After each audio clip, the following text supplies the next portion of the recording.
Isa ang patay habang dalawa ang sugatan sa karambola ng 6 na sasakyan sa Osmeña Highway sa Makati City. Ang mainit na balita hatid ni Bea Pinlac. Nag-video call si Elmer sa pamilya ng pinsan niya para ihatid ang masamang balita. Wala na si Arvin!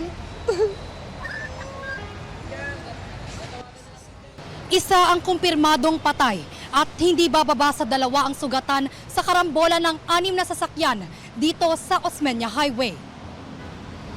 Isang 16-wheeler, 2 kotse, isang SUV, isang tanker at isang delivery van ang nasangkot sa karambola. Kabilang sa 2 dinala sa ospital ang iba pang sakay ng delivery van. Batay sa paunang investigasyon, ang 16-wheeler ang sanhi ng disgrasya. Ayon po sa aligasyon nung driver na nakabangga, ang nag-red light,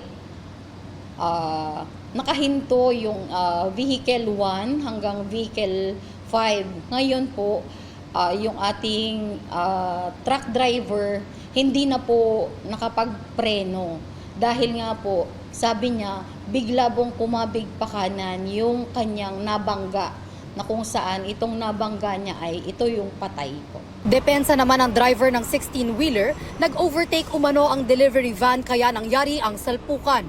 Pero kung hindi po niya ako kinati, hindi ko po siya mababangga. Pagkat po niya sa akin, bigla po siyang preno.